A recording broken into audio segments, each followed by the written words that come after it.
Hello students, कैसे हो? सब बढ़िया? चलो बहुत बढ़िया। 95 डेज़ में 95 प्लस मार्क्स लाने के लिए हमारी ये सीरीज़ चल रही है और इस सीरीज़ में हमने लास्ट वीडियो लेक्चर में पढ़ा था कि किस तरीके से एक इलेक्ट्रिक डाइपोल के अराउंड इलेक्ट्रिक फील्ड हम लोग निकाल सकते हैं एक्सियल लाइन पे, इक्वेटोरियल लाइन पे। आज हम लोग बात करने वाले हैं बच्चों कि अगर उस इलेक्ट्रिक डाइपोल को हम एक एक्सटर्नल इलेक्ट्रिक फील्ड में प्लेस कर दें तो क्या होता है।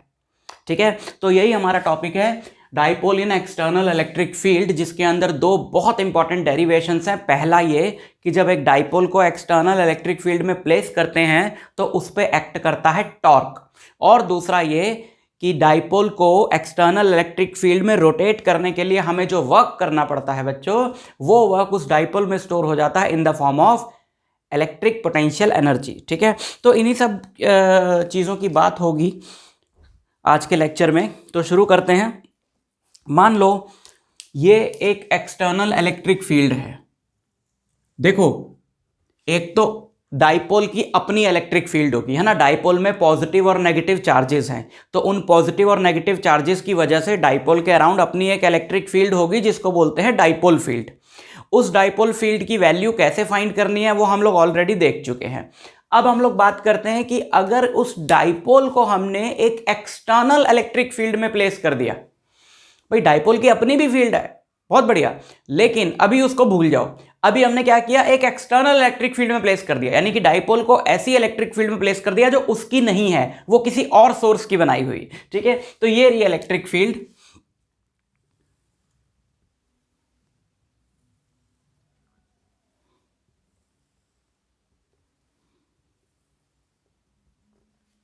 ठीक, तो ये जो एक्सटर्नल इलेक्ट्रिक फील्ड है बच्चों, ये एक्सटर्नल इलेक्ट्रिक फील्ड यूनिफॉर्म भी हो सकती है और नॉन यूनिफॉर्म भी हो सकती है। तो सबसे पहले हम बात करें कि अगर डाइपोल को हमने प्लेस किया है एक्सटर्नल इलेक्ट्रिक फील्ड में जो कि है यूनिफॉर्म। देखो ये हमने यूनिफॉर्म इलेक्ट्रिक फील्ड बनाई है ना, लाइन थोड़ी टेढ़ी हो गई, कोई बात नहीं, but equidistant parallel lines, equidistant parallel lines क्या रिप्रेजेंट करती हैं? यूनिफॉर्म इलेक्ट्रिक फील्ड रिप्रेजेंट करती हैं। ठीक है ना।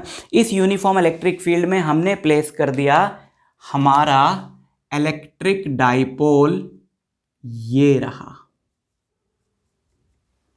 ठीक, मान लो ये चार्ज है -Q और ये चार्ज है +Q। तो बच्चों बताओ इसकी डाइपोल मोमेंट की डायरेक्शन क्या होगी? जैसे ये तो इलेक्ट्रिक फील्ड हो गई E, ये तो इलेक्ट्रिक फील्ड हो गई E, तो बताओ इसकी डाइपोल मोमेंट की डायरेक्शन क्या होगी? डाइपोल मोमेंट होता है नेगेटिव टू पॉजिटिव चार्ज, बताया था आपको। तो डाइपोल मोमेंट की डायरेक्शन हो गई ये, this is the direction of dipole moment. तो डाइपोल मोमेंट और इलेक्ट्रिक फील्ड में मान लो एंगल कितना है? थीटा।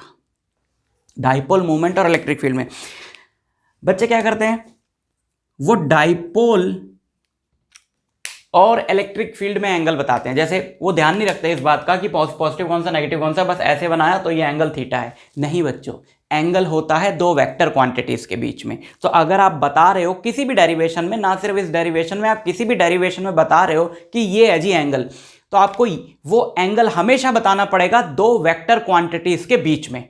यहां पर कौन कौन सी वेक्टर क्वांटिटीज हैं? यहां पर एक वेक्टर क्वांटिटी है P यानी कि डाइपोल मोमेंट, और एक वेक्टर क्वांटिटी है E यानी इलेक्ट्रिक फील्ड। तो अगर ये एंगल थीटा है बच्चों, तो ये जरूरी है ना कि P ऐसे हो, E ऐसे हो, तभी दोनों के बीच का एंगल थीटा ये वाला एंगल होगा।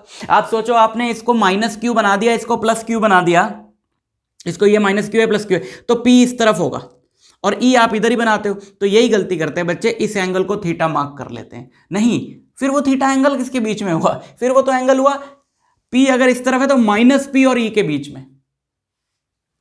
और बाकी डेरिवेशन बिल्कुल वैसे ही करते हैं उस थीटा को यहां बना के, जैसे वो P और E के बीच का एंगल हो। नहीं, फिर थीटा आपका ये वाला हो जाएगा, है ना। तो थीटा एंगल हमारा P और E के बीच में है, इस बात का हमने ध्यान रखना है। तो क्या होगा बच्चों, जैसे हमने एक इलेक्ट्रिक डाइपोल को यूनिफॉर्म एक्सटर्नल इलेक्ट्रिक फील्ड में प्लेस कर दिया, तो क्या होगा जरा देखें। चलो देखते हैं। आपको मालूम है कि जब एक charge Q external electric field E में रखा होता है तो उस चार्ज पे फोर्स लगती है Q इंटू E, और वो फोर्स होती है इलेक्ट्रिक फील्ड की डायरेक्शन में, अगर वो चार्ज हो पॉजिटिव। और वो फोर्स होती है इलेक्ट्रिक फील्ड के अपोजिट डायरेक्शन में अगर वो चार्ज हो नेगेटिव। तो यहां पर देखो क्या हो रहा है, ये पॉजिटिव चार्ज है ना और ये इलेक्ट्रिक फील्ड इधर है, तो पॉजिटिव चार्ज को इलेक्ट्रिक फील्ड में इलेक्ट्रिक फील्ड की डायरेक्शन में फोर्स लगती है। तो इस चार्ज प्लस क्यू को, इसकी पोजीशन बदल दें थोड़ी हम, इस चार्ज प्लस क्यू पे फोर्स लगेगी इधर क्यू ई, और इस नेगेटिव चार्ज पे बच्चों फोर्स लगेगी इधर क्यू ई। क्यू चार्ज पे ई इलेक्ट्रिक फील्ड में क्या फोर्स लगती है, क्यू ई, और वो फोर्स इलेक्ट्रिक फील्ड की डायरेक्शन में लगती है अगर चार्ज पॉजिटिव हो, और अपोजिट डायरेक्शन में लगती है अगर चार्ज नेगेटिव हो। ठीक है। अच्छा, अब हुआ क्या, अगर एक स्टिक के दोनों एंड्स पे उल्टी अपोजिट डायरेक्शन में फोर्स लगाएं और इक्वल, जैसे इसको ऐसे पकड़ा, यही तो सिचुएशन है, ऐसे, या फिर आप बोलो ऐसे, तो क्या होगा, वो घूमेगा, है ना, वो क्या होगा, घूमेगा, घूमने की कोशिश करेगा। पूरा घूमेगा कि नहीं घूमेगा वो तो बात की बात है, उसको हम अभी देखेंगे, बट वो क्या करेगा, घूमने की कोशिश करेगा। इसका मतलब कि घूमती कब है कोई भी चीज, जब उस पर टॉर्क एक्ट करता है। भाई घुमाने के लिए टॉर्क चाहिए, इसका मतलब है इस पर टॉर्क एक्ट कर रहा है। जब इक्वल एंड अपोजिट फोर्सेस लगते हैं, 11th में आपने पढ़ा है, तो बॉडी पे क्या एक्ट करता है, टॉर्क एक्ट करता है। ये हमारा एक बहुत इंपॉर्टेंट रिजल्ट है कि जब एक इलेक्ट्रिक डाइपोल को एक्सटर्नल इलेक्ट्रिक फील्ड में प्लेस किया जाएगा बच्चों, तो उस पर क्या लगेगा, उस पर लगेगा टॉर्क। अब हम उस टॉर्क का फॉर्मूला निकालने जा रहे हैं। इसके लिए आपको कॉन्सेप्ट चाहिए होगा 11th का, जहां पर आपने टॉर्क सीखा था निकालना। थोड़ा सा मैं रिवाइज करा देता हूं। किसी भी बॉडी पे टॉर्क निकालने के लिए बच्चों आप पहले तो एक रेफरेंस पॉइंट लो, जिस पॉइंट के अबाउट आप टॉर्क निकालोगे, है ना। जैसे कि ये बॉडी है ना, इस पे एक फोर्स लग रही ऐसे, एक फोर्स यहां से लग रही है सपोज ऐसे, ठीक है। दो से आपको कहानी समझ में आ जाएगी। This is F1, this is F2। अब आपने निकालना टॉर्क, आपने निकालना इन फोर्सेस का टॉर्क। तो टॉर्क कैसे निकलेगा, कोई भी एक पॉइंट इस पे लो, जैसे मैं यहां से आपको एग्जांपल देता हूं, मिड पॉइंट से लो। मिड पॉइंट से लेंगे ना तो बात समझ में आ जाएगी, क्योंकि यहां भी हम लोग मिड पॉइंट से लेके करने वाले हैं। लेकिन इस बॉडी पे इनफाइनाइट पॉइंट्स हैं, तो आप किसी भी पॉइंट से, किसी भी पॉइंट को रेफरेंस लेके उस पॉइंट के अबाउट टॉर्क निकाल के इक्वेशन बना सकते हो। मिड पॉइंट लिया, मान लो इस पूरी रॉड की लेंथ या जो भी है, ये लाइन इसकी लेंथ है L, तो ये वाली लेंथ कितनी हुई, ये लेंथ हुई L/2, और ये भी कितनी हुई L/2। तो आपको मालूम है बच्चों कि टॉर्क क्या होता है, यहां लिख देते हैं, चलो, टॉर्क होता है R×F, है ना। एक बार मैं बता देता हूं आपको, टॉर्क होता है R×F। जब आपने रेफरेंस पॉइंट ले लिया कि मैं इस पॉइंट के अबाउट टॉर्क की इक्वेशन निकालूंगा, तो R हो जाता बच्चों उस पॉइंट से लेकर जिस पॉइंट पे फोर्स एक्ट कर रही है उस पॉइंट तक हेड बनाना है, जो आपका रेफरेंस पॉइंट है वहां टेल बनानी है। जिस पॉइंट पे फोर्स एक्ट कर रही है, देखो फोर्स इस पॉइंट पे एक्ट कर रही है ना, ऐसे ऐसे, वो तो हमने आगे बनाया हुआ है, ऐसे एक्ट तो ऐसे कर रही है। तो जिस पॉइंट को आपने रेफरेंस पॉइंट लिया है वहां टेल रखनी है, जहां पर फोर्स एक्ट कर रही है वहां हेड रखना है, ये आपका आर वेक्टर होता है। तो इस वाली फोर्स F1 के लिए आपका जो आर वेक्टर है वो ये हुआ, और इस फोर्स F2 के लिए आपका जो आर वेक्टर है वो ये हुआ। सिंपल। और RF साइन थीटा, टॉर्क का मैग्नीट्यूड क्या होगा भाई, क्रॉस प्रोडक्ट में क्या आता है, साइन थीटा ना, RF sine theta. Simply sine theta क्या, आर और एफ के बीच का एंगल ना। देखो आर ऐसे है, ये मत बोलना दो वेक्टर्स के बीच का एंगल कब लिया जाता है, जब दोनों की टेल्स कोइंसाइड करें। देखो टेल इसकी ये रही, इसकी ये रही, इसको थोड़ा आगे बढ़ाओ, ये तो एंगल है, ये है ना। तो जितनी भी फोर्सेस एक्ट कर रही हैं सबका R×F लेके हमने ऐड कर देना है, मतलब रिजल्टेंट निकालना है। एक तो इसका टॉर्क है, एक इसका टॉर्क है, एक कोई और फोर्स हो सकती है उसका टॉर्क है, सबका टॉर्क निकाल के उसका रिजल्टेंट निकालना है। रिजल्टेंट निकालना मतलब वेक्टर फॉर्म में ऐड करना है या स्केलर फॉर्म में रिजल्टेंट निकालना है, जो रिजल्टेंट निकालने के रूल्स होते हैं। देखो इसको हम अप्लाई करते हैं यहां पे,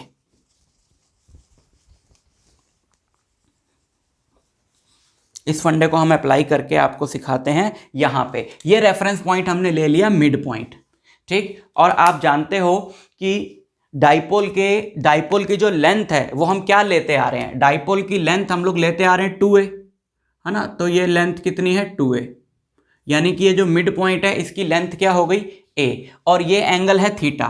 ठीक, ओके। सबसे पहले हम लोग टॉर्क निकालेंगे, टॉर्क का मैग्नीट्यूड निकालते हैं हम। टॉर्क हम सबसे पहले निकालें इस फोर्स का, आर एफ साइन थीटा। तो ये हो गया आर, ये इस आर का मैग्नीट्यूड क्या हुआ ए, और एफ का मैग्नीट्यूड क्या है क्यू ई। और अगर मैं ऐसे, भाई आर वेक्टर वो है जिसका हमने जो रेफरेंस पॉइंट लिया है, ये हमारा रेफरेंस पॉइंट है ओ, उस पे उसकी टेल है और इस पे हेड है। तो ये आगे जब बढ़ाएंगे वेक्टर तो क्यू ई, और बढ़ा दें इसको, चलो इसको हम यहां से बढ़ा के दिखाते हैं। ये है ना, इस वाले का जो आर है वो ये है जिसका मैग्नीट्यूड है ए, और ये एंगल, इनके बीच में एंगल मतलब क्या होगा, थीटा होगा। सो साइन थीटा प्लस दूसरा वाला ये रहा, इसका आर, ये रेफरेंस, यहां पे टेल यहां हेड, इसका ये रहा, है ना। लेंथ तो उसकी भी ए ही होगी, और एंगल वर्टिकली अपोजिट एंगल, ये एंगल थीटा है तो ये एंगल भी क्या होगा, थीटा। तो इस वाले क्यू ई और एफ के बीच में भी आर और एफ के बीच में भी एंगल कितना है, थीटा। तो again R F sine theta, तो ये क्या हुआ, ये हुआ Q इंटू, देखो ये सेम है ना दोनों, आगे एक 2 लग जाएगा लेकिन वो 2 में a के साथ लगा देता हूं, Q into 2a into E into sine theta. और आपको पता है बच्चों Q इंटू 2a क्या होता है, length, charge, either charge into charges के बीच का distance, dipole moment. So this is P, this is E, and this is sin theta. This will be the magnitude of the torque acting on an electric dipole which is placed in an external electric field. समझ में आई बात आपको? Okay, अच्छा, ये vector quantity, ये vector quantity है, और ये रहा साइन थीटा। तो बच्चों वेक्टर फॉर्म में this is P cross E, vector form में सिंपली P क्रॉस E। समझ में आई बात? ये, so this is the torque acting on an electric dipole placed in an external electric field which is a very important result, और ये derivation बहुत important है। अब हम बात करते हैं कुछ स्पेशल केसेस की। स्पेशल केसेस देखें ना भाई, एंगल इतना है तो क्या होगा, एंगल इतना है तो क्या होगा। स्पेशल केसेस, पहली बात, अगर हो थीटा 90 डिग्री, अगर हो थीटा 90 डिग्री, साइन थीटा आ रहा ना देखो टॉर्क में, साइन 90 होता है 1 which is the maximum value of sine theta. भाई देखो P तो फिक्स्ड है, P है Q इंटू 2 है। अब चार्जेस तो बदल नहीं रहे हैं और चार्जेस के बीच का डिस्टेंस भी नहीं बदल रहा है, तो P फिक्स्ड है और E भी फिक्स्ड है, क्योंकि E है external electric field. External electric field की वैल्यू हम चेंज नहीं कर रहे हैं बिकॉज हमने अभी बोल दिया है कि एक्सटर्नल इलेक्ट्रिक फील्ड जो है आपकी वो यूनिफॉर्म है। सो दिस इज फिक्स्ड। अब टॉर्क कम होगा, ज्यादा होगा, बढ़ेगा, घटेगा, that all depends upon the value of theta.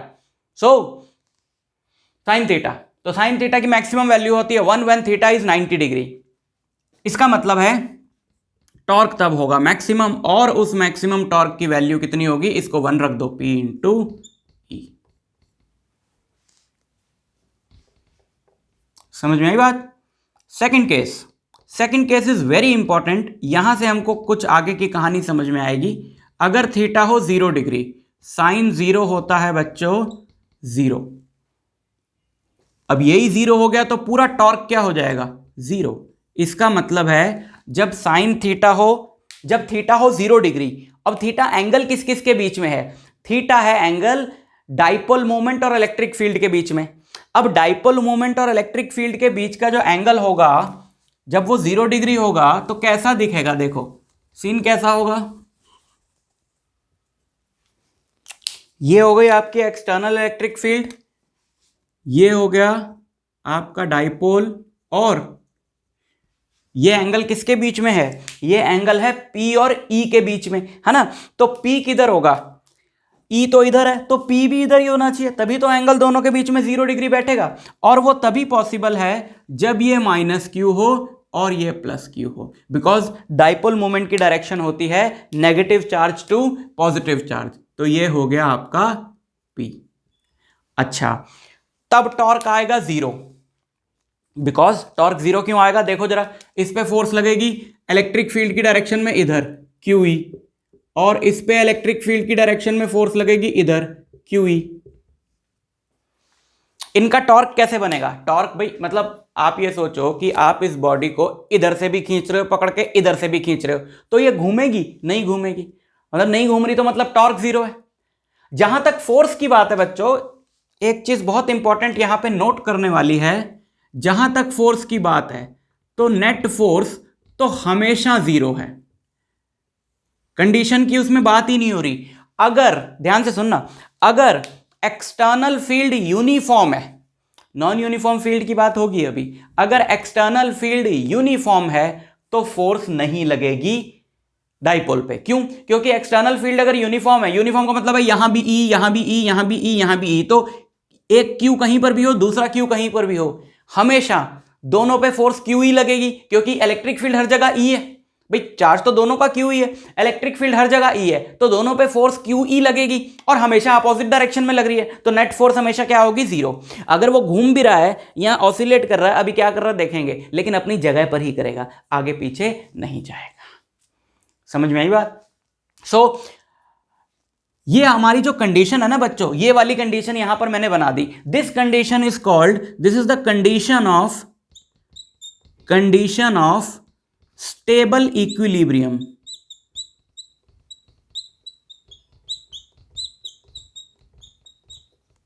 Condition of stable equilibrium. Stable equilibrium क्या होता है, स्टेबल इक्विलिब्रियम वो होता है बच्चों जिस इक्विलिब्रियम में बॉडी अभी है, अगर हम उस इक्विलिब्रियम से उस बॉडी को जरा सा डिस्टर्ब कर दें तो वो अपना इक्विलिब्रियम वापस अटेन कर लेती है या अटेन करने की कोशिश करती है, और ऐसे में वो क्या करने लगती है, सिंपल हार्मोनिक मोशन करने लगती है। पेंडुलम होता ना, जैसे पेंडुलम सेंटर में है, अब पेंडुलम जब सेंटर में रहता है बिल्कुल ऐसे रेस्ट पे, तो वो अपनी सबसे ज्यादा स्टेबल पोजीशन में है, वो है उसका स्टेबल इक्विलिब्रियम। जब आप उसके इक्विलिब्रियम को डिस्टर्ब करते हो हल्का सा, तो वापस क्यों आता है, इधर गया तो वापस आएगा, इधर गया तो वापस आएगा, क्योंकि बॉडी हमेशा अपने स्टेबल इक्विलिब्रियम में रहना चाहती है। अगर आप उसको उसके स्टेबल इक्विलिब्रियम से डिस्टर्ब कर देते हो तो बॉडी अपना स्टेबल इक्विलिब्रियम वापस अटेन करने की कोशिश करती है, और उस कोशिश में वो सिंपल हार्मोनिक मोशन करने लगती है।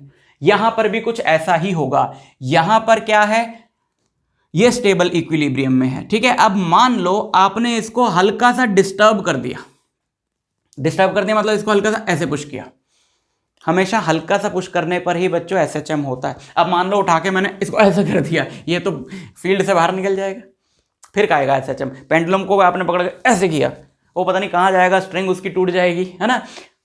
हल्का सा डिस्टर्ब करने पर SHM करने लगती है बॉडी, वो कंडीशन है। तो अगर मैंने इसको हल्का सा डिस्टर्ब किया, देखें जरा, जब मैंने इसको डिस्टर्ब किया तब इसकी पोजीशन क्या हो गई, मान लो मैंने इसको हल्का सा इधर धक्का मारा, तो इसकी पोजीशन हो गई कुछ ऐसे, है ना। ये -Q यहां पहुंच गया और ये +Q यहां पहुंच गया, डाइपोल मूवमेंट ऐसे हो गई, -Q से +Q डाइपोल मूवमेंट, और E के बीच में एंगल हो गया ये, विच इज वेरी स्मॉल। अब इस पे जो फोर्सेस लग रही हैं वो QE इधर लग रही है और ये वाला QE इधर लग रही है। ये इसको ऐसे घुमाने की कोशिश करेगी, ऐसे, है ना। ये क्या, ये इस पे एंटी क्लॉकवाइज टॉर्क पैदा कर रही हैं दोनों, तो ये क्या करेगा, ये जब तुम इसको ऐसे डिस्टर्ब करोगे, ये इसमें टेंडेंसी है वापस आने की, लेकिन, है ना, इसमें टेंडेंसी है वापस आने की, लेकिन जब ये वापस आएगा पेंडुलम की तरह, ये अपनी मेन पोजीशन पे फिर रुकेगा नहीं, ये दूसरी तरफ चला जाएगा, लेकिन वो दूसरी तरफ वाली पोजीशन भी इस वाली पोजीशन से तो लेस स्टेबल है, तो फिर ये वापस आने की कोशिश करेगा, और इस केस में ये क्या करने लगेगा, सिंपल हार्मोनिक मोशन करने लगेगा। और उस सिंपल हार्मोनिक मोशन का टाइम पीरियड, फ्रीक्वेंसी वगैरह निकाला जा सकता है। अगर आपको सिंपल हार्मोनिक मोशन के कॉन्सेप्ट्स पता हैं, थोड़े से भी क्लियर हैं, हम देखें, चलो हम क्या करें, मान लो हमें इसका टाइम पीरियड निकालना है, टाइम पीरियड निकालें, इसका टाइम टाइम पीरियड क्या होता है बच्चों, याद करो, टाइम पीरियड होता है 2 pi under root inertia factor upon spring factor. ये आपको एसएचएम के थोड़े से कॉन्सेप्ट्स इसके लिए मालूम होने चाहिए। जनरली टाइम पीरियड जो है सिंपल हार्मोनिक मोशन में किसी भी बॉडी का वो होता है 2 pi under root inertia factor upon spring factor. Inertia factor की जगह तो हम लोग बॉडी का मास रखते हैं या मोमेंट ऑफ इनर्शिया रखते हैं। मास रखते हैं अगर वो लीनियरली एसएचएम कर रही हो, और अगर टॉर्क इन्वॉल्व हो, अगर फोर्स इन्वॉल्व हो तो मास रखते हैं, टॉर्क इन्वॉल्व हो तो मोमेंट ऑफ इनर्शिया रखते हैं। यहां पे क्या इन्वॉल्व है, यहां पे टॉर्क इन्वॉल्व है ना, रोटेशन वाला एसएचएम हो रहा है ना, स्प्रिंग वाला नहीं हो रहा है, ऐसे लीनियर वाला नहीं हो रहा है। सो अब टॉर्क क्या लग रहा है, टॉर्क इस पे लग रहा है पीई साइन थीटा, लेकिन थीटा बड़ा स्मॉल है, थीटा बहुत स्मॉल है, तो साइन थीटा और थीटा क्या हुआ, बराबर हुआ। साइन थीटा और थीटा बराबर हुआ तो मैं ये बोल सकता हूं कि इस पे जो टॉर्क लग रहा है बच्चों, that torque is approximately PE into theta. और क्योंकि वो रिस्टोरिंग टॉर्क है तो आप माइनस का साइन लगा लो उसके आगे। रूल क्या है कि टॉर्क आपका होता है के थीटा, यहां से आपको के मिलेगा। भाई आई तो मोमेंट ऑफ इनर्शिया है इसका, आई तो इसका moment of inertia, moment of inertia m r square है ना। यहां से आपको क्या मिलेगा, यहां से इस इक्वेशन से आपको के मिलेगा। टॉर्क इक्वल टू क्या होता है, माइनस के थीटा। टॉर्क की जगह टॉर्क है, थीटा की जगह थीटा है, माइनस की जगह माइनस है, यानी जो बचता है वो क्या होता है, वो के होता है। तो टाइम पीरियड हो गया 2 pi under root, moment of inertia क्या होगा, मान लो इसका मास m है तो उसका भी m होगा, क्योंकि दोनों आइडेंटिकल चार्जेस होते हैं, बस एक प्लस में होता है एक माइनस में होता है ना। वैसे ऐसा जरूरी भी नहीं है, कभी कभी क्या होता है कि दोनों अलग अलग तरह के पार्टिकल्स हैं बट चार्ज सेम है दोनों पे, तो हम मान लेते हैं इसका मास m1 है, इसका m2 है, और ये है a, ये है a, इसी के अबाउट तो एसएचएम हो रहा है। तो एक्सिस ऑफ रोटेशन से जो डिस्टेंस हो गया, यही तो एक्सिस ऑफ रोटेशन है ना, सेंटर के अबाउट तो एसएचएम हो रहा है, सेंटर के अबाउट ही तो रोटेशन हो रही है। तो एक्सिस ऑफ रोटेशन से जो परपेंडिकुलर डिस्टेंस हुआ वो a और वो a, तो I हो गया m1a square plus m2a square divided by k, k क्या है, p into E. This will be the time period. Stable equilibrium की कंडीशन में एसएचएम होता है, यहां होगा, ये उसका टाइम पीरियड होगा, और फ्रीक्वेंसी भी निकाल सकते हो इसका रेसिप्रोकल करके, एंगुलर फ्रीक्वेंसी ओमेगा भी निकाल सकते हो 2 पाई न्यू करके। समझ में आ गई बात। सीबीएसई में इस तरीके का क्वेश्चन पूछा नहीं जाता है, बट पूछा गया तो मैंने आपको समझा दिया। हाँ, मैग्नेटिज्म में दोबारा एक आएगा, जैसे यहां इलेक्ट्रिक डाइपोल है वहां मैग्नेटिक डाइपोल आएगा, and magnetic dipole placed in external magnetic field, वहां पर आपको एक क्वेश्चन आता है इससे रिलेटेड, वहां पर यह कॉन्सेप्ट हम दोबारा लगाएंगे। यहां से थोड़ा सा आप याद रखना, तो आपको वहां पे बात बहुत अच्छे से क्लियर हो जाएगी। ठीक है, तीसरा केस हम लेते हैं थीटा का एक स्पेशल केस, और वो ये है कि जब थीटा होगा 180 डिग्री, अब आपको पता है साइन 0 डिग्री 0 होता है, साइन 180 डिग्री भी 0 होता है, तो टॉर्क तो यहां भी 0 होगा, टॉर्क तो 0 होगा, लेकिन फर्क क्या होगा, टॉर्क तो 0 डिग्री वाले में भी 0 था। अब डिफरेंस क्या होगा, डिफरेंस समझ में आएगा, पहले हम इसका डायग्राम बनाएं। अब एंगल किस किस के बीच में है, एंगल है भाई, ये जो थीटा हम लोग लेके चल रहे हैं, ये एंगल किस किस के बीच में, P और E के बीच में। अब E तो इधर है हमारा, तो इसका मतलब है P इधर होगा, P जो है वो इधर होगा, है ना। तो इसका मतलब ये हुआ, क्योंकि ये होता है नेगेटिव टू पॉजिटिव चार्ज, तो ये माइनस क्यू है, ये प्लस क्यू है। अब सोचो इस पे कैसे कैसे फोर्सेस लग रही होंगी। इस पे फोर्स लगेगी फील्ड की डायरेक्शन में, यानी कि इधर। इस पे फोर्स लगेगी फील्ड के अपोजिट डायरेक्शन में, यानी कि इधर।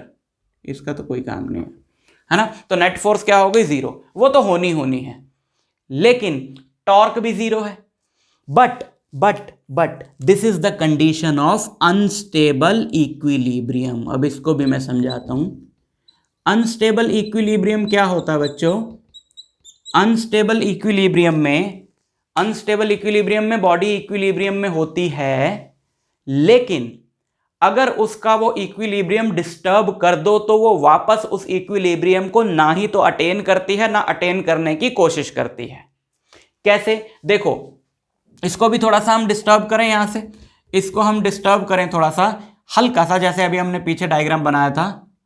तो ये अच्छा, ये प्लस क्यू यहां आ गया और ये माइनस क्यू यहां आ गया। अब जरा सोचो इस पे फोर्सेस कैसे लग रही हैं, है ना। इस पे फोर्स लग रही है इस तरफ फील्ड की डायरेक्शन में, इस पे फोर्स लग रही है इस तरफ उल्टी डायरेक्शन में। तो क्या ये कभी इस कॉन्फ़िगरेशन में वापस आएगा? आएगा ही नहीं। अरे कोई ला ही नहीं रही फोर्स, ये तो और आगे चला जाएगा, और आगे चला जाएगा। यानी कि ये वापस किसकी तरफ जा रहा है? स्टेबल इक्विलिब्रियम की कंडीशन की तरफ जा रहा है ना, क्योंकि जब ये घूम के ऐसे आ जाएगा तो फिर से पी और ई के बीच में एंगल कितना हो जाएगा? 0 डिग्री। और ये फिर आगे निकल जाएगा तो फिर वापस आने लगेगा। अब फिर से ये क्या करने लगेगा? एसएचएम करने लगेगा, लेकिन किसके अबाउट? स्टेबल इक्विलिब्रियम वाली कंडीशन के अबाउट। तो अनस्टेबल वाले में फिलहाल तो टॉर्क 0 है, जब वो उस कंडीशन में है तो टॉर्क 0 है, लेकिन अगर उसको हल्का सा भी उससे डिस्टर्ब करेंगे तो वापस कभी भी वो वहां पर नहीं आएगा। इसीलिए उस कंडीशन को बोलते हैं अनस्टेबल इक्विलिब्रियम। डेलिकेट इक्विलिब्रियम है, बिल्कुल है तो इक्विलिब्रियम में रेडी बैठा है कि भाई मुझे तोड़ो तो मैं भागूं। समझ में आई बात आपको? ठीक है। हाँ, तो अगर हम एक डाइपोल को एक्सटर्नल इलेक्ट्रिक फील्ड में रखते हैं जो कि यूनिफॉर्म है, अगर electric field, external electric field आपकी यूनिफॉर्म है बच्चों, तो ये सब होता है। अगर फील्ड नॉन यूनिफॉर्म है, अगर हमारी फील्ड है नॉन यूनिफॉर्म, तो क्या होगा? सिंपल सी बात है, अगर फील्ड है नॉन यूनिफॉर्म तो ई अलग अलग होगा हर जगह, है ना। यहां पर हम एक नॉन यूनिफॉर्म फील्ड बनाते हैं।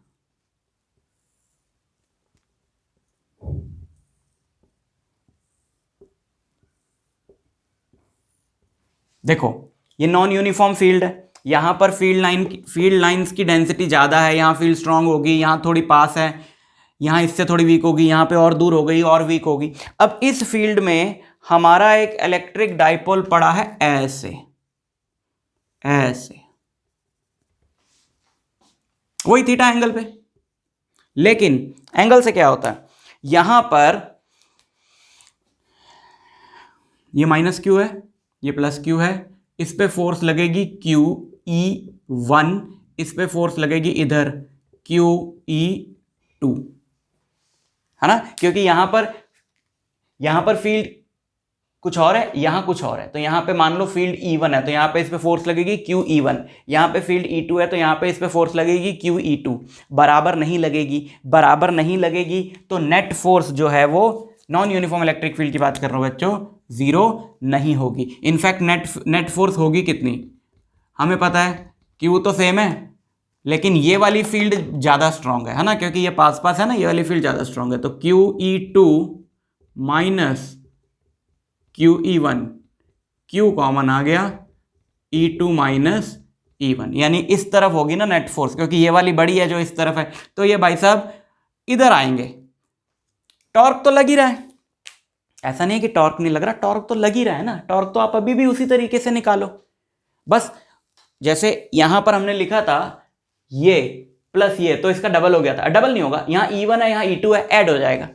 टॉर्क तो लग ही रहा है, लेकिन यूनिफॉर्म वाले केस में फोर्स नहीं लग रही थी तो वो अपनी जगह पर ही कर रहा था ऑसिलेट, यहां पर अपनी जगह पर नहीं करेगा। यहां पर टिंग, कैसे दिखाएं तुमको? टिंग टिंग टिंग टिंग टिंग टिंग। ठीक है, समझ में आई बात? ऐसी आवाज नहीं आएगी, वो अलग बात। ठीक, समझ में आएगी बात? सो ये था आपका dipole when it is placed in an external electric field. Questions आते हैं इस पे, उन सारे क्वेश्चंस की, चुनिंदा क्वेश्चंस की वर्कशीट नीचे डिस्क्रिप्शन में लिंक है, वहां से जाके डाउनलोड करो और उनको खूब ट्राई करो। उनमें से कुछ इंपॉर्टेंट क्वेश्चंस हम लोग नेक्स्ट वीडियो लेक्चर में डिस्कस भी करने वाले हैं। अब हम बात करते हैं इलेक्ट्रिक डाइपोल इन एक्सटर्नल इलेक्ट्रिक फील्ड से रिलेटेड एक और डेरिवेशन की, कि जब ये एक्सटर्नल इलेक्ट्रिक फील्ड में है तो इस पे जो वर्क किया जाता है उसका क्या होता है, यानी पोटेंशियल एनर्जी की फॉर्म में स्टोर होता है, उस पोटेंशियल एनर्जी का क्या फॉर्मूला है, उसको कैसे निकालते हैं, एटसेट्रा एटसेट्रा एटसेट्रा। ठीक है, चलो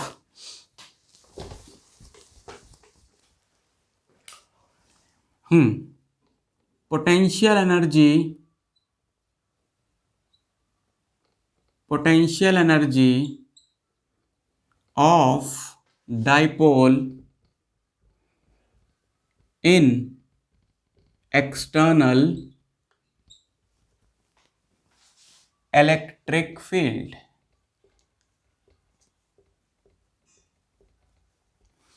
ठीक है, देखो चाहे पिछला केस हो चाहे ये केस हो, हम एक्चुअली में एक बहुत ही कॉमन सी बात लेके चल रहे हैं। कोई ऐसा डिफिकल्ट फंडा नहीं है कि बिल्कुल नया कोई फंडा आ गया, जनरल रूल है साइंस के। जैसे जैसे ये बॉडी है, ये ग्रेविटेशनल फील्ड में है इस वक्त, तो इसकी अपनी भी कोई ग्रेविटेशनल फील्ड होगी भाई, मास ही तो है ना, मास की अपनी ग्रेविटेशनल फील्ड होती है। हम उसकी बात ना करके ये देख रहे हैं कि जब ये एक्सटर्नल फील्ड में है तो क्या होता है। इसी तरीके से डाइपोल की अपनी भी फील्ड है, लेकिन उसकी बात ना करके हमने ये देखा कि डाइपोल जब एक्सटर्नल इलेक्ट्रिक फील्ड में प्लेस्ड होता है तो क्या होता है। जैसे इसकी मैं बात करूं कि भैया जब इसको एक्सटर्नल ग्रेविटेशनल फील्ड में प्लेस किया जाएगा, इसकी अपनी भी है, बहुत वीक है वो अलग बात है। जब इसको एक्सटर्नल ग्रेविटेशनल फील्ड में प्लेस किया जाएगा तो ये नीचे गिरती है, ये रिजल्ट है ना। इसकी अपनी भी फील्ड है, पर जब इसको एक्सटर्नल ग्रेविटेशनल फील्ड में प्लेस किया जाएगा तो ये मूव करती है और दूसरी बॉडी की तरफ मूव करती है जिसकी वो एक्सटर्नल ग्रेविटेशनल फील्ड में है। दूसरी बात यह है कि हम ये भी बताते हैं कि इसको ऊपर ले जाने के लिए वर्क करना पड़ेगा, नीचे आने के लिए खुद वर्क करेगी। जनरल रूल क्या है कि जब भी एक बॉडी को एक फील्ड में छोड़ा जाता है तो एक तो उसकी नेचुरल डायरेक्शन होती है मोशन की। जैसे इसको हमने यहां पे छोड़ा तो इसकी नेचुरल डायरेक्शन क्या है मोशन की, नीचे गिरना। अगर मुझे उसके अगेंस्ट करना हो तो मुझे कुछ काम करना पड़ेगा। अगर मुझे इसको उस नेचुरल डायरेक्शन के अगेंस्ट मूव करना हो, उल्टी डायरेक्शन में मूव करना हो, तो मुझे कुछ काम करना पड़ेगा और वो काम इसमें स्टोर हो जाता है इन the form of potential energy.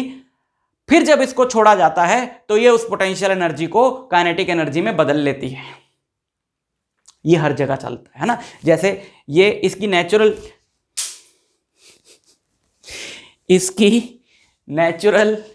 Direction बता दी इसने खुद ही, देखो इसकी नेचुरल डायरेक्शन क्या है। इसकी नेचुरल डायरेक्शन है कि when we leave this body in this gravitational field, ये ऐसे आएगी, ये इसकी नेचुरल डायरेक्शन है। मुझे इसके उल्टा अगर इसको ले जाना हो ऐसे, तो मुझे काम करना पड़ेगा। वो मैंने काम किया, मेरी एनर्जी घटी, इसमें चली गई, इसकी पोटेंशियल एनर्जी बढ़ी। फिर वहां से जैसे ही छोड़ा तो ये उस पोटेंशियल एनर्जी को कम करके काइनेटिक में बदल लेती है। ऐसा यहां पर भी होगा। जैसे इलेक्ट्रिक फील्ड में डाइपोल को जब हमने छोड़ा तो वो घूमता है एक पर्टिकुलर डायरेक्शन में, है ना, उस पर टॉर्क एक्ट करता है। तो अगर मैं उसको इलेक्ट्रिक फील्ड में जस्ट छोड़ दूंगा तो उसको जिधर घूमना है वो उधर घूमेगा। लेकिन अगर मुझे जिस तरफ वो नेचुरली घूमेगा छोड़ने पे, उसके अपोजिट डायरेक्शन में घुमाना हो तो मुझे वर्क करना पड़ेगा, है ना। जैसे ये बॉडी नेचुरली जिधर जाएगी, मुझे उसके अपोजिट डायरेक्शन में ले जाना हो तो मुझे इस पे क्या करना पड़ेगा, वर्क करना पड़ेगा। वो वर्क बॉडी में स्टोर हो जाता है पोटेंशियल एनर्जी की फॉर्म में। तो इलेक्ट्रिक डाइपोल को भी एक्सटर्नल इलेक्ट्रिक फील्ड में उसकी नेचुरल डायरेक्शन के उल्टी डायरेक्शन में घुमाने के लिए जो मैं वर्क करूंगा, वो वर्क उस डाइपोल में स्टोर हो जाएगा इन the form of potential energy. उस पोटेंशियल एनर्जी का डेरिवेशन क्या होगा, तो हमने सिंपली निकालना वर्क डन। देखो जब भी हम पोटेंशियल एनर्जी काइनेटिक एनर्जी का डेरिवेशन करते हैं तो हम तो सिर्फ ये निकालते हैं कि उसको वो पोजीशन तक लाने के लिए एक्सटर्नल एजेंट ने क्या काम किया। अब सपोज मान लो थीटा एंगल मैंने घुमाया एक इलेक्ट्रिक डाइपोल को, मैंने मतलब एक्सटर्नल एजेंसी ने घुमाया इलेक्ट्रिक डाइपोल को थीटा एंगल जिस तरफ वो घूमना चाहता था उसके उल्टी डायरेक्शन में। जैसे इसको अगर मैं छोड़ता इलेक्ट्रिक फील्ड में तो नेचुरली ऐसे घूमता, मैंने इसको पकड़ के जबरदस्ती इधर घुमाया, तो इस एक्सटर्नल एजेंट को क्या काम करना पड़ा, वर्क होता है बच्चों टॉर्क इनटू एंगल। जैसे भाई वर्क होता है फोर्स इनटू डिस्प्लेसमेंट, रोटेशन में फोर्स की जगह टॉर्क होता है, डिस्प्लेसमेंट की जगह एंगल होता है। तो वर्क होता है force into torque into angle. Torque क्या है, PE sine theta into theta. क्या हम ये फॉर्मूला लगा सकते हैं इस तरीके से? नहीं लगा सकते। क्यों? क्योंकि थीटा पे टॉर्क डिपेंड कर रहा है, थीटा पे टॉर्क डिपेंड कर रहा है और थीटा लगातार बदल रहा है। आप समझो वर्क एनर्जी पावर में ये वही केस हो गया जब हम लोग बोलते थे कि work done by variable force. जो डिस्प्लेसमेंट के साथ बदलती थी फोर्स, उसका वर्क निकालने के लिए यूज करना पड़ता था हमको इंटीग्रेशन। क्योंकि जो डिस्प्लेसमेंट के साथ फोर्स बदल रही है और मैं पूरी 10 मीटर की डिस्प्लेसमेंट के लिए फिर उस फोर्स की क्या वैल्यू लगाऊं जब वो डिस्प्लेसमेंट के साथ बदल रही है। अब जैसे मैंने 45 डिग्री इसको घुमा दिया, 45 डिग्री, अब हर डिग्री पे टॉर्क तो बदल जाएगा ना, क्योंकि टॉर्क डिग्री पे डिपेंड करता है, एंगल पे डिपेंड करता है। तो मैं टॉर्क की क्या वैल्यू डालूंगा? So this is basically a variable torque. This is a variable torque and to find the work done due to variable torque हमें लगाना पड़ेगा इंटीग्रेशन। सिर्फ रटने वाली बात नहीं है कि इसमें इंटीग्रेशन लगती है इसमें नहीं लगती है, भाई लॉजिक है। अब यहां पर हम पहले ये देखेंगे कि जो टॉर्क एंगल के साथ बदल रहा है, मान लो वो बहुत छोटे से एंगल डी थीटा के लिए कांस्टेंट रहा। यही तो बोलते हैं जब हम बोल रहे हैं वर्क डन जो है integral of f d x from x1 to x2, ये सब कॉन्सेप्ट 11th में इसीलिए तो सिखाए जाते हैं। तो हम ये बोल रहे हैं कि बहुत छोटे से वैल्यू dx डिस्प्लेसमेंट के लिए फोर्स कांस्टेंट है जिसकी वैल्यू है f। तो फिर हम टोटल उतने छोटे से पार्ट के लिए वर्क निकालते हैं dw which is f into dx, और टोटल वर्क हो जाता है x1 से x2 उसका इंटीग्रल। इसी तरीके से मान लो बहुत छोटे से एंगल डी थीटा के लिए this torque is constant, small amount of work done, छोटा सा work done dw to rotate dipole through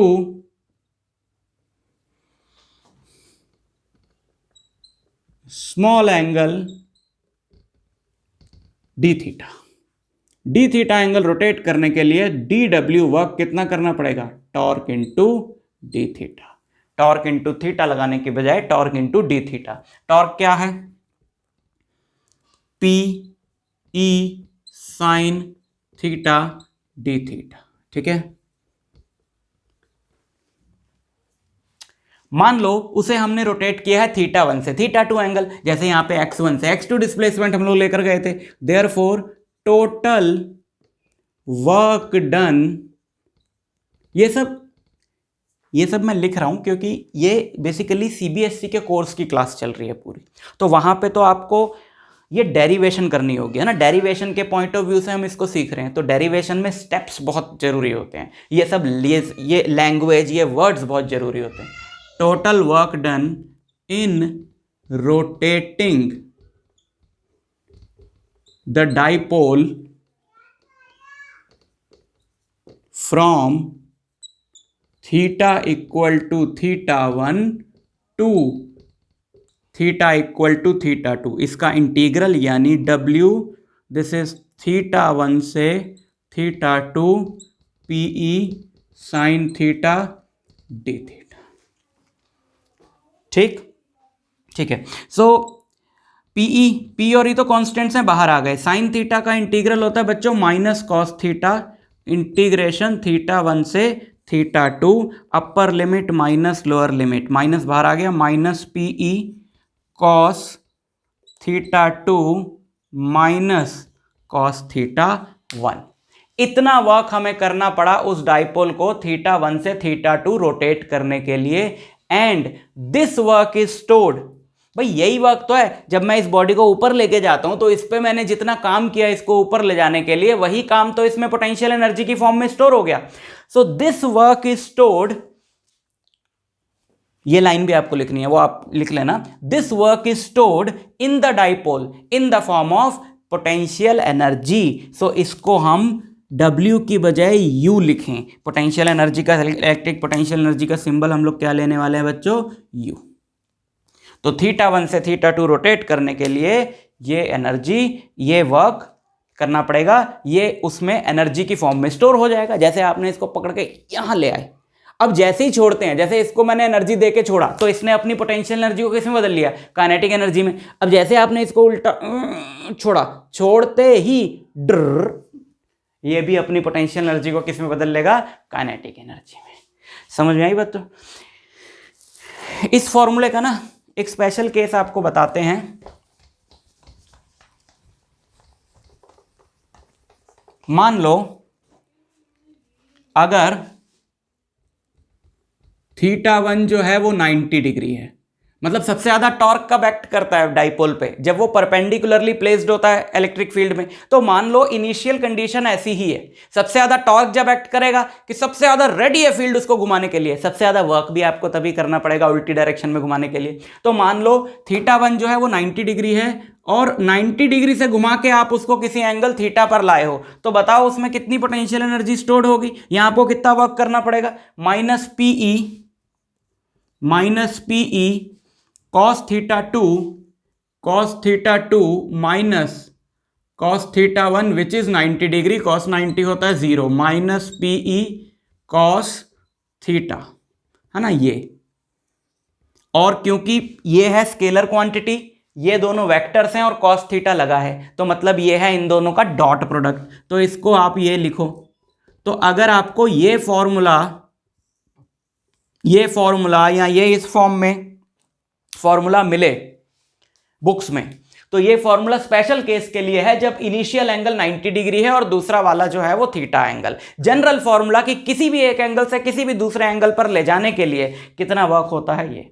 for example एक क्वेश्चन आता है कि डाइपोल को अनस्टेबल से स्टेबल इक्विलिब्रियम की कंडीशन में घुमाने के लिए बताओ कितना वर्क करना पड़ेगा। तो अनस्टेबल में एंगल होता है 180 डिग्री, स्टेबल में होता है 0 डिग्री, तो थीटा 1 हो जाएगा 180 डिग्री। अनस्टेबल से स्टेबल इक्विलिब्रियम की कंडीशन में लाना है, तो बताओ कितना वर्क करना पड़ेगा।